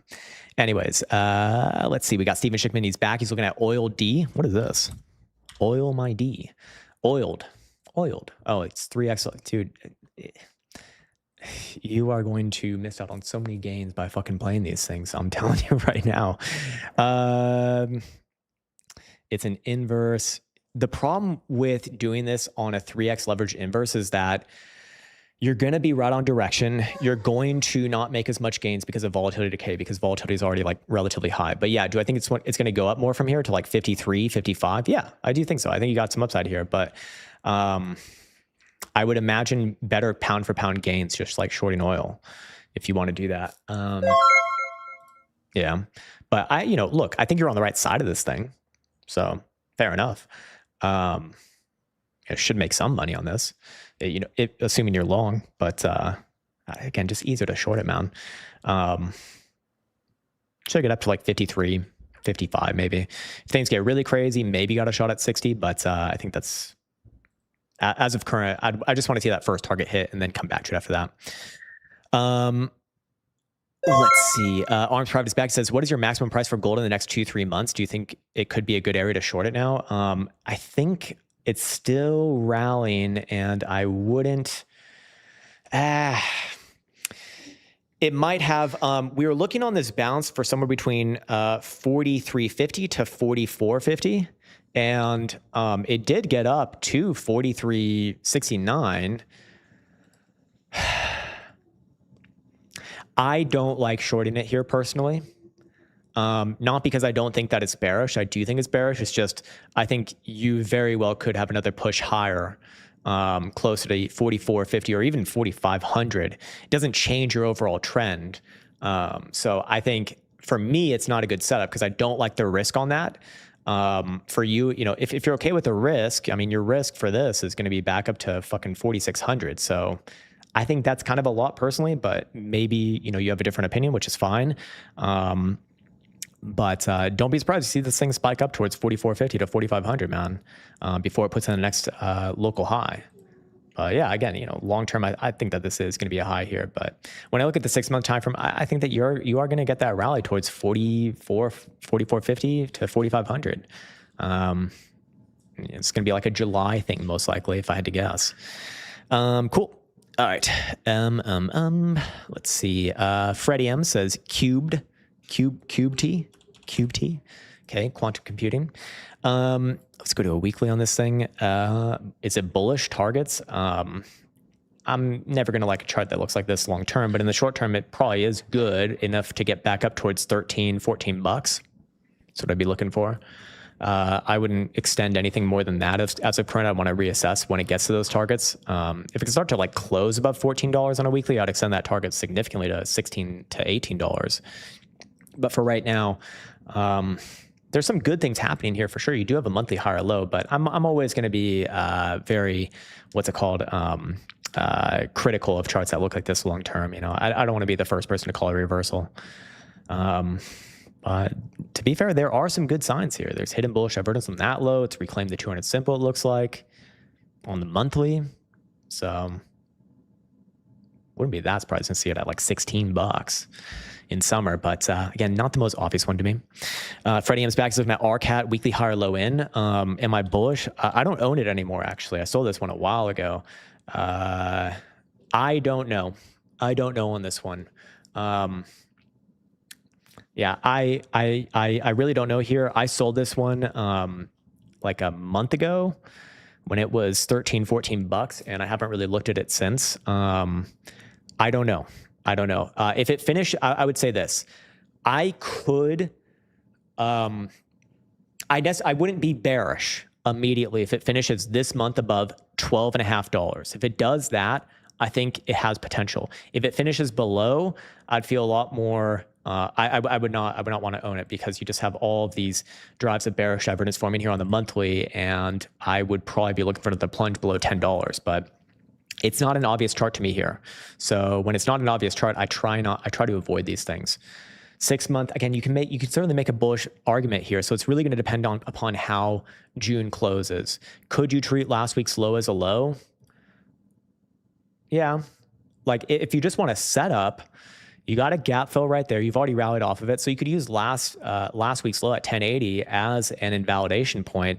But the second it goes below there, man, I don't think that there's a bullish case for this in the short, medium, maybe even long term at that point. But until then, I guess I could see a setup. I personally am not going to play that. I don't want to, but I could see that, and I think it's valid. So is there targets here? No, dude. it's consolidating at best right now. How am you? How are you, sir? Which water bottle brand is best? I don't know, but definitely don't get the fucking plastic shit. I like these ones because it has nerdy symbols on them. This one's the Thor bottle, and it's all I think it's all metal or something. I don't know. It tastes good, so good. Yarbrook says, "Arm Rosie up, Paw Patrol for real." Yeah, fuck yeah, man. We got to put it to work.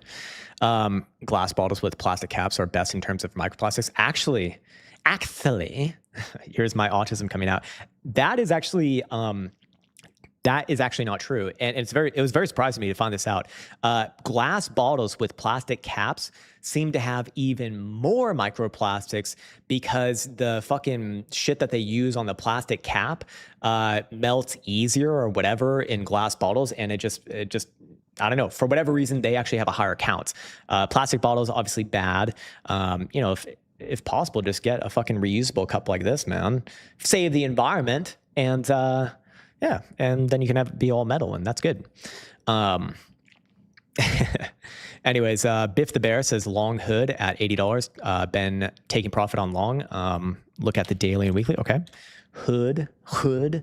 I like this position. I like it a lot right now. You have a very easy invalidation at last week's low. Shit, even below like last Friday's low, I'd probably just take profit at $90. But from here, do I think it's going to rally up more? Yeah, 110 to, I think last week I was saying I expect this thing to get between 115 to 120. I'd probably say the same thing still. I like the monthly here, hidden bullish divergence on character RSI and another higher low. I think you're going between 115 to 120. If you want to take profits along the way, it's never a bad thing. I don't know if this was like a long-term investment or if it was a swing trade, but yeah. I would be biased towards at least a little bit more upside here. So fair enough. Okay. All right. Let's see. Berrywood. I think we got the last one for Berrywood here. IonQ. We kind of already did IonQ, I think. Daily, weekly, no hopium, only dumpium. Like, you want me to make a bearish? I'm actually not bearish on this here. To be honest with you, the only way I'd get bearish on this thing, and it'd be very obvious to get bearish on it, is if it takes out this month's low at 53.25. Until then, it's more likely to be bullish than bearish, man. I think it's okay. Now, if it does come below 53.25, yeah, big fucking problems. But until then, this thing is setting up, in my opinion, for a move higher in summer. So yeah, man. Copper-lined cups are antibacterial and antimicrobial. Oh, that's actually, I didn't know that. I wonder, can I find a copper-lined cup? I'm sure there's a company that makes that. I appreciate you for awareing me on this. I didn't know that. Is there enough data to chart per? I don't know if you're asking that question. Maybe not. It depends what time frame you're looking at, of course. Hyper liquid strategy, yeah, not so much. No, I wouldn't make any analysis on this. I don't have an opinion. I like obviously an uptrend. Duh. Daily time frame wants to go up. Probably back to $10, but nothing much more than that. I put copper in my chickens' water buckets to prevent algae buildup. Interesting. Okay, so this is like I guess more common knowledge. I didn't know that though. That's really cool. Appreciate you guys. Ralph Serbone says, I was in a motorcycle accident and lost use of my arms for 2 years. Holy shit, man. I can use them now, but I'm right-handed. I can barely lift 8 pounds. What handgun would you recommend? I don't know. Dude, honestly, Glocks are fine. They're cheap. They work. I mean, fuck, man. I don't think I have a couple of Glocks. One of them, I treat very, very well. The other one I treat like shit. I never clean it. And it seems to run no matter what, man. You could also just be a badass and go with a fucking Magnum. That would be pretty awesome. Yeah. The Schwab says, could you take a look at PG? Okay. Time frames. Still bearish on this one. Weekly and monthly. Let's see.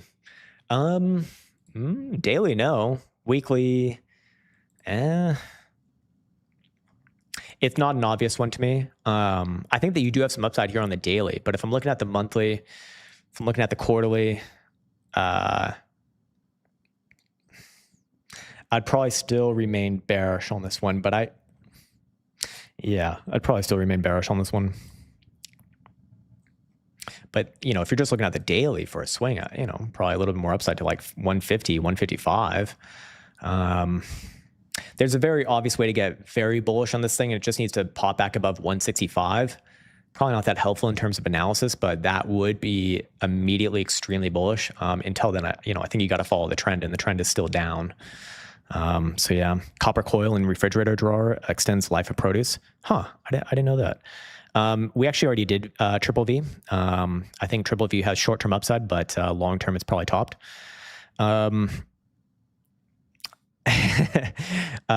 What the Jesuit provost would say. Yeah, fair enough, man. All good, Ralph. I appreciate that, man. Dump, please, says Rules Crypto. Dump on what? It bounced 2 ticks from my target from my take profit earlier. Oh boy, yeah, that always sucks. Let's go check on Bitcoin really quick. I didn't realize we already. Oh, it's only been like an hour and a half. Hasn't been that long.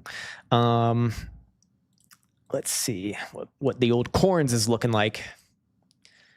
No real new information here just yet. I would still say the same thing as earlier. It's like short term, probably put in a top between 67.5 and 68.5.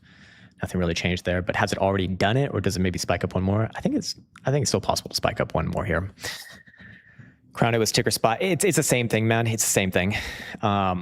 SPY and SPY futures are the same thing. I mean, I'll show you if you really care. But yeah, if I'm looking at hourly on SPY right here, yeah, I think you got a little bit of downside, but it's the higher term time frames that are obviously bullish. But if it comes back down to like 748, 750ish region, that's fine. No major issues with that. But yeah, a little bit of downside here. If things get really crazy to the downside, like, yeah, 745. So 745 to 750, probably what I'm looking for on that thing. SNDK, never ending. Yeah, it's like another one of these semiconductors, right? Or computer peripherals. Yeah, all these things. Yeah, that is crazy. Yeah, look, it's still got more upside here. It's probably gonna make new highs in July at least, but I think you're looking at summer highs on this thing. The rally is it's too crazy at this point. It's extended. I mean, it's just extended so in such a exaggerated way. I think you're probably looking at a major high in like maybe not even July. It might be August. It might be August and September. So these things can go fucking moon mode when you get into like parabolic blow off tops like this. But just be aware when it reverses, it's going to take no prisoners, and it's going to be very, very, very, very fast. So, that's why they say it's best to sell on the way to the high rather than try to time the high itself. When Krown bathing suit calendar, I'm working on it, man, but I'm still Need to work on my swim bod. The low will be in Q4, not 51.1. Thank you for letting me know, Cody's Fish Room. You and everyone else think the same thing. That it's going to be in October because Bitcoin has to put in the low 1 year after putting in the high. Incredible analysis. Thank you for that. Look at monthly RSI for SNDK. Yeah, it's off the charts. It's so high. That's actually the highest RSI I think I've ever seen ever. 99.18. I think that actually is the highest RSI I've ever seen. That is wild. And actually, you probably hit 100 because I don't think it's going to be done this month. I think you will actually continue into July. Amazing. Like that. I actually can't recall a single time I've seen it that high. Crazy, man. Un Poquito Loco says, nice pickup with WQTM. Breakout from here. Yeah, I remember we looked at this one last week and the week prior. Thought it was good. Let's see how it's doing right here. Yeah. I still like it here. I still like it, especially as long as you're above last Friday's low. Hidden bullish divergence. I think you're popping back up towards these $40 highs and probably just continues on with the rally, man. Yeah. If it does take out last Friday's low, I wouldn't necessarily get bearish, but I'd be looking for a move down to 33, 34 bucks, something like that, man. ALB for Marty, done with pullback, question mark. I don't know. Let's see. I think if you want to be bullish on this thing, you have to be looking at last week's low as the low. I am not necessarily of that opinion myself, but I can understand that setup. I wouldn't take it myself, but that would be the setup basically. 6 month time frame is, it's okay here. You got hidden bullish divergence. Just is it going to be ready like in July? I think it takes like another month or two to consolidate and then maybe tries this move. But yeah, anywhere below last week's low, and I would say no, hell no. But again, it's a setup. I wouldn't take it personally. Yeah, it's like we've seen so many obvious charts today. This is just not one of them. Doesn't mean that it can't work, but I'm always going to choose the obvious charts over the not obvious charts, and this one is certainly not obvious or as obvious to me. Cool. Want to marry me and have kids with me? All right, nice. Well, I've had a vasectomy, so that's going to be difficult. Anyways, Tyler Durden says, GM, can you look at M-Ray? Yeah, don't think I've seen this one. Murata Manufacturing. Wow. Fucking powerful, man. Jesus Christ. Insane move. Absolutely insane. It's actually still bullish to be fair, but it's probably very close to the highs here as well. But another one where I'd say you're probably looking at a high in Q3, maybe even in July, but probably more like August. There's not really an analysis to be done on this thing because it's already in like moon mode, crazy mode. But what I could tell you is that, look, if it even just trades below last week's low, I think that you have confirmed the top. Now, I don't think it's going to do that in the short term. I think that it probably continues here. But if it does do that, no problem calling a top. But for right now, daily hidden bullish divergence, still another higher low. I'm looking for this thing to make new highs, man. It's not bad. The thing with metal caps is that they have a thin layer of plastic to prevent the rotor from leaking. Oh, Jesus. So no matter what, you always get fucking plastic. That sucks. Well, that sucks. Does AMD have more? What were your long-term thoughts on semis? In general, I think a lot of semis, the ones that have kind of gone parabolic, are putting in tops in summer. AMD, look, it's still bullish here, man. It's probably in like the last few months. I think this is also a Q3 top as well, but it hasn't topped yet, man. This thing wants to go higher. As crazy as it sounds, you got hidden bullish divergence. You're already at new highs. Like, don't be surprised to see this thing at $600. It literally is continuing right now this month. But do I think you're going to put in highs somewhere between July to September? Yeah, probably August. Just take the middle of that, easy, right? Yeah. When Sweden plays Denmark, the score taker you can actually still have kids even if you do have a vasectomy, just so you know. You go through a procedure, which I've actually done, which is very fun, where they literally cut into your ball sack and extract a piece of your testicle and then harvest the sperm that way. There you go. Michelle Obama is a man. Many people are saying. all these stock questions, but how is Krown?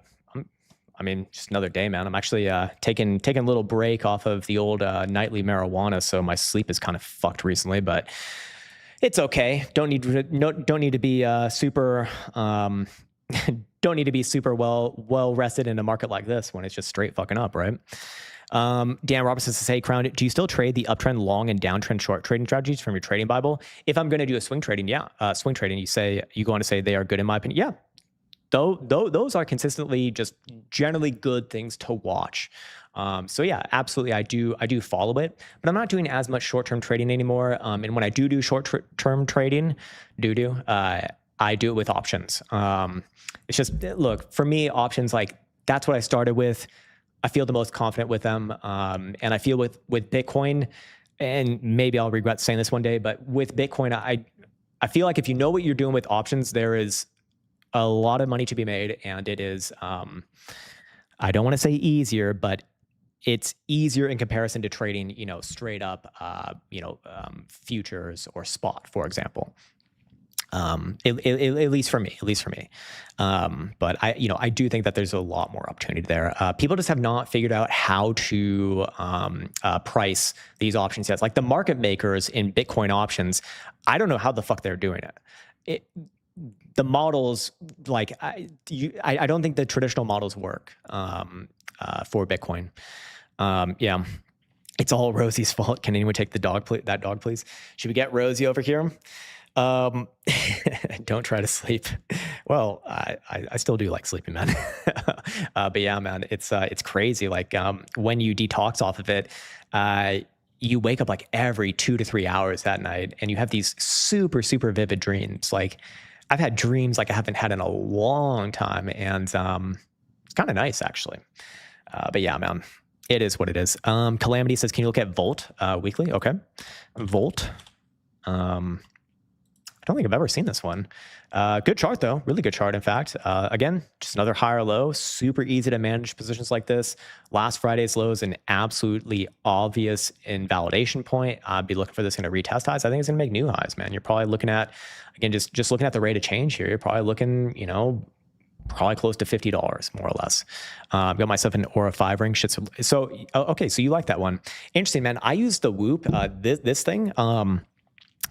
Usually I like it. Usually I think it's pretty accurate, but sometimes I'm like, what the fuck are you talking about, man? Sometimes it'll say that like I'm really well rested, and I'm like, no, I feel like shit today. And other days it'll be the opposite. It kind of sucks, man. But for the most part, I'd say 85% of the time it's really good, or at least I think it's pretty accurate. No weed makes for crazy dreams. Yeah, man. I traded better when I smoked, but yeah, dreams are wild now. Yeah, exactly.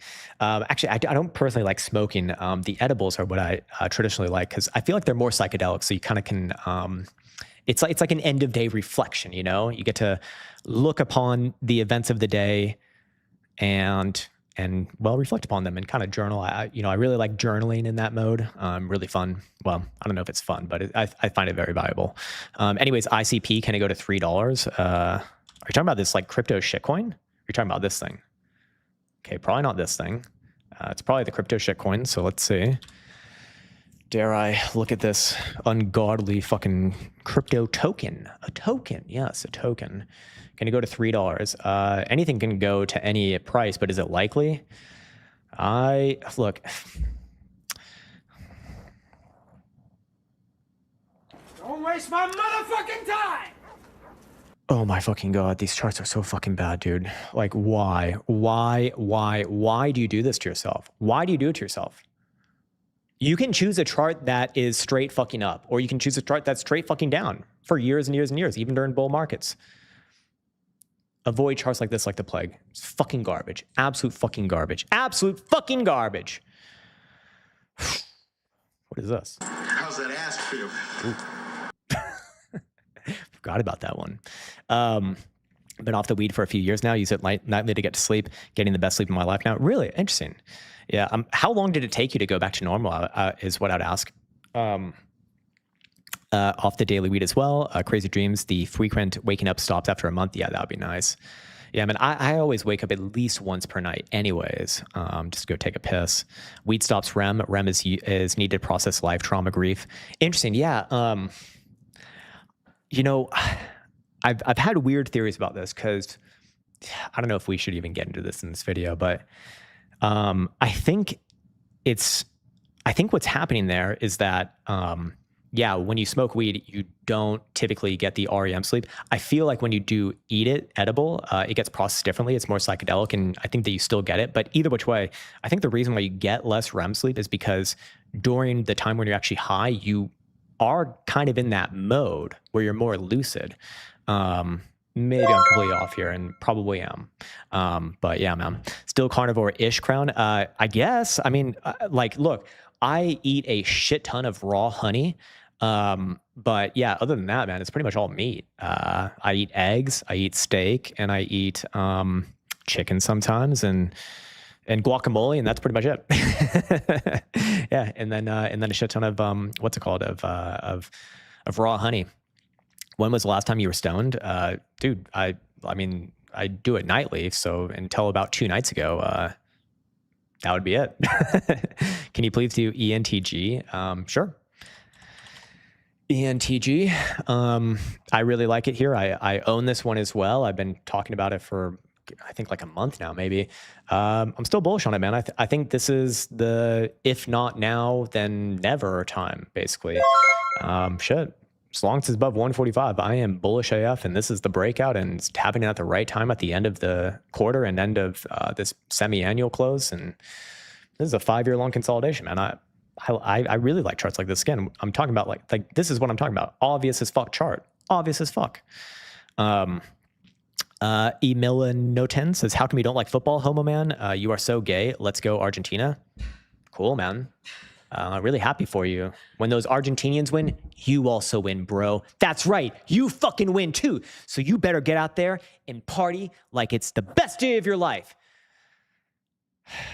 Cool, man. Yeah, like I said, in America, we hate soccer, and honestly, that's the way that it should be. Yeah, sucks.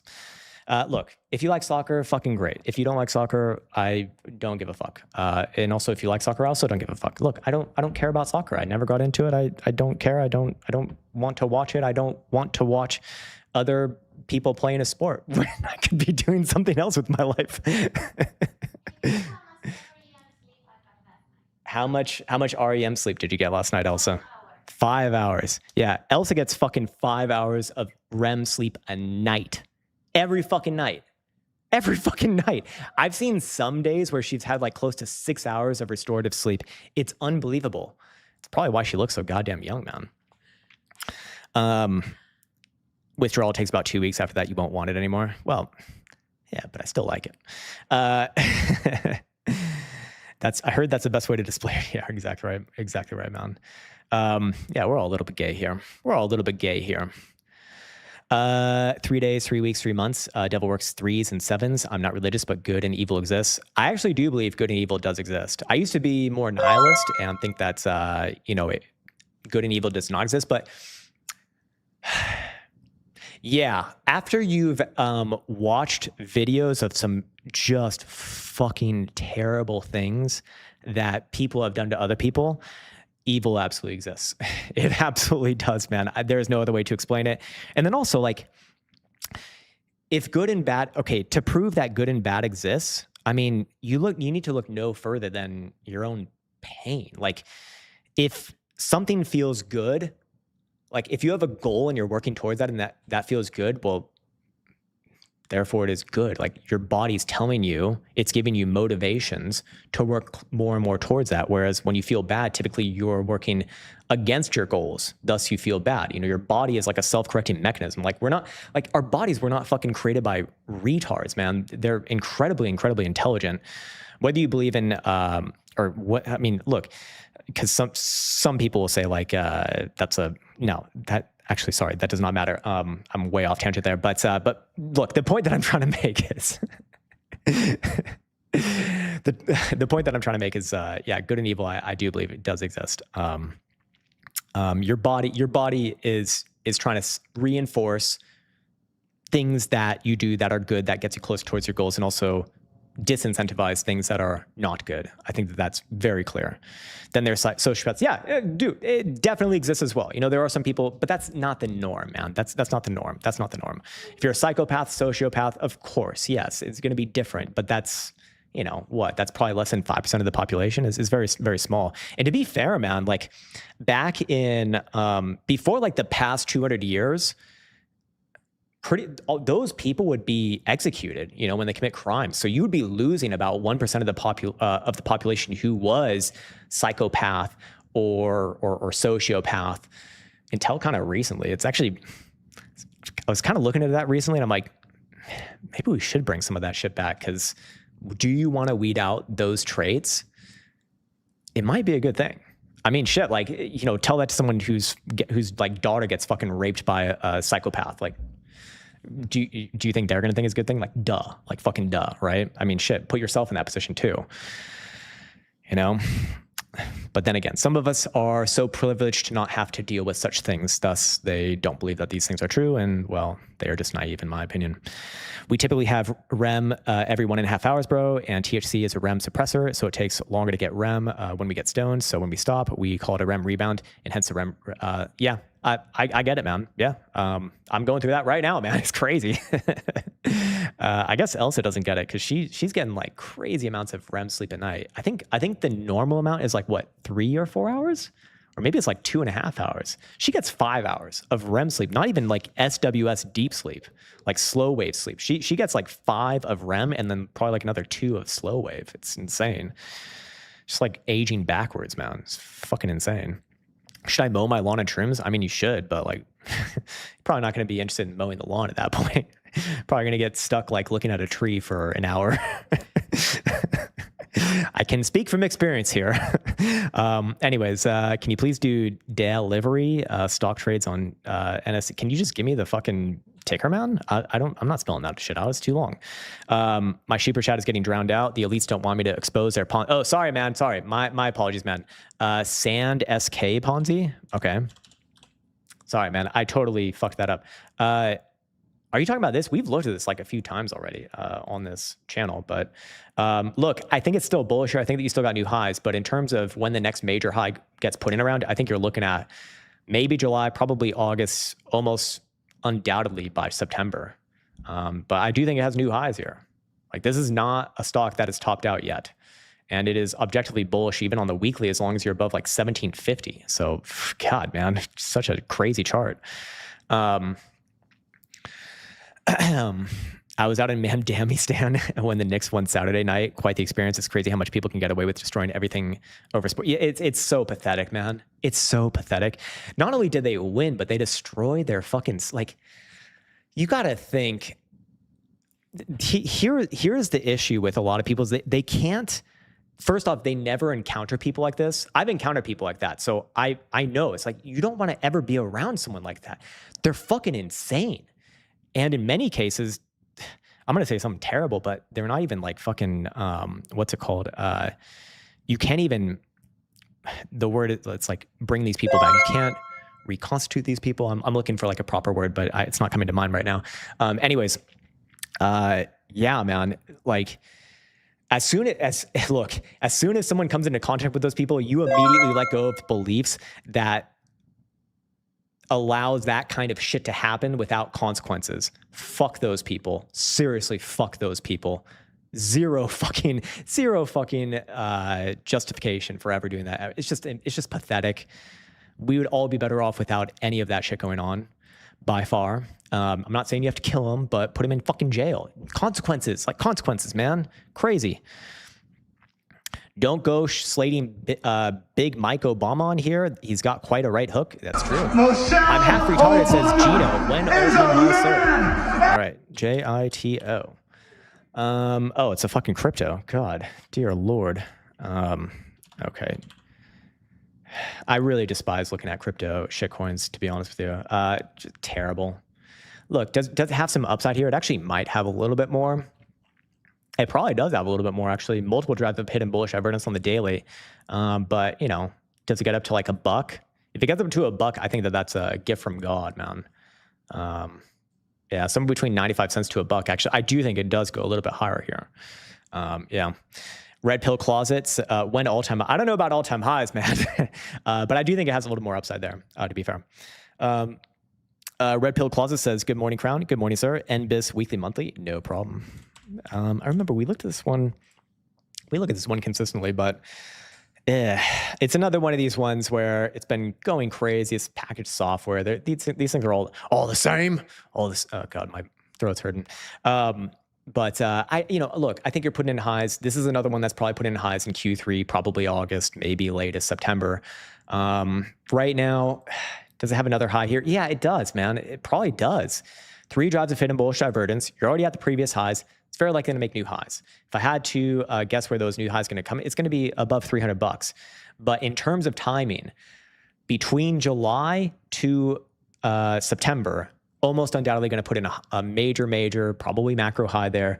It's probably going to be earlier with that. I would say probably by middle of August, really. Like between middle of June and middle of August is where I'd say, like, in terms of timing, I don't want to be long this thing anymore. But, again, do I think you have more upside here? Yes. Would I also be selling some here if I owned it? Yes. Would I be longing here freshly? No. These things can turn around at a moment's notice. But for now, yeah, it's still bullish. Still bullish, man. Rational. Rational is a good word as well. Put them in jail and force them to watch all their teams losing. Oh my God. Okay. That's actually a genius. That's totally genius. I thought you were going to take that a different way and say, like, force them to watch like the consequences of their actions and like how bad they fuck shit up. But then again, do these people even, do they process, does their conscious process that sort of shit in the same way that like a healthy individual does? We don't know. We don't know. But yeah, man, force them to watch their team losing all the time. That would be a great punishment. I don't know if it's going to help reconstitute. No, it's a different word. Anyways, rehabilitate them. That's the word I'm looking for. Rehabilitate them. Annual shrooms are good for you. I agree with that. I do agree with that. Haven't done it annually, unfortunately, but yeah, I do agree with that. I'm half retarded says ZEC, is this ready? Let's see. Yeah, I still think that this one's actually okay. You're about to get a weird drive of hidden bullish divergence here on Caretaker's RSI, but these typically do work out, at least for range play. So I think you probably do see this one back above 600. Monthlies, I mean, it looks ugly, but it's not bad. The quarterly I really like here. I really like. If you see the quarterly at the end of June close anywhere above 535, which are pretty much out right now, that's, I mean, it's just obviously bullish if that happens. If I had to guess, I think it will do that. I think it will do that, actually. And then, of course, you do have an invalidation at just last Friday's low. It's a pretty easy one right there, too. Until then, I would be betting on upside here, man. What's your market outlook for 2027? That's too far away. I have no idea. If I had to call it, I think we're putting in major highs in Q4 of this year. So I think 2027 probably opens up on a correction for traditional markets. For Bitcoin, I don't know. Hopefully Bitcoin decouples, but if it doesn't, then obviously the same. But yeah, what a crazy move by SpaceX. Check in on it. I haven't looked at it today yet. Let's see. Oh, wow. 185. Holy shit. Congrats to all the people that own SpaceX. Damn. I'm too much of a pussy to play this, but that is a crazy move. Amazing. No deck screener then? No, we don't go to like the fucking shitcoin drawer like that, man. Yeah, we're trying to be straight here. I'm trying to pray the gay away, and they told me first things first, stay away from ultra shitcoins. So I'm trying to follow the rules. It's very difficult. Sometimes I just dream of these shitcoins ramming their green dildos in my butthole, but right now, I think I'm gonna stick to my guns there. To the moon, literally. Yeah, to the moon, literally. Let's see. I'll read like another couple ones. Zeta. Don't remember if we did this one earlier. Maybe not. Overall, I actually do think that this one ends up being okay, but it's kind of sluggish here in the short term.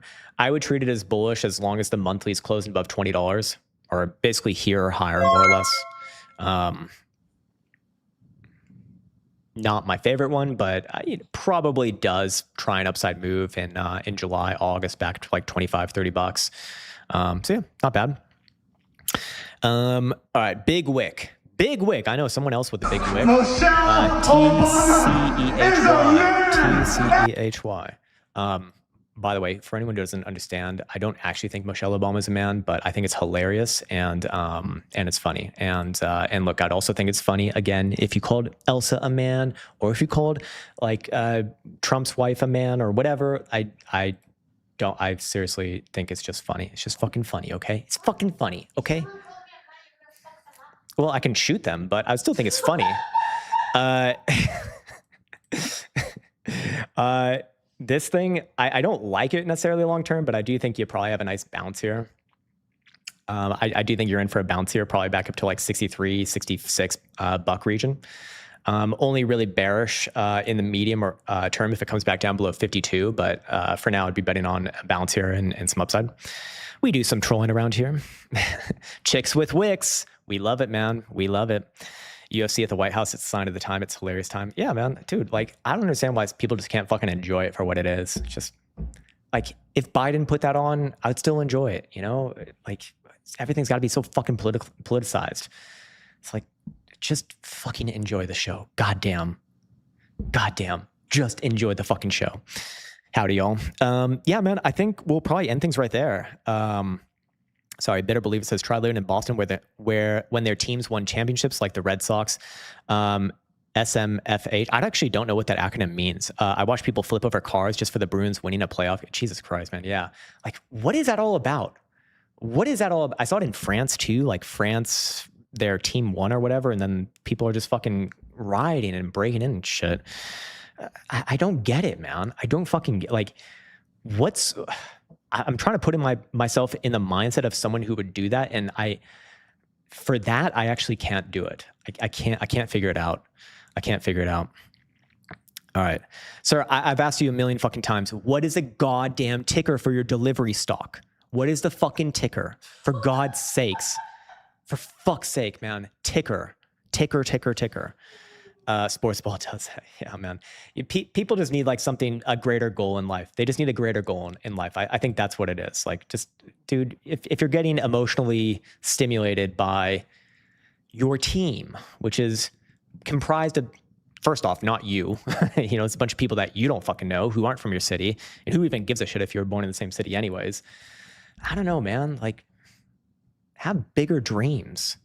Like, go for something bigger.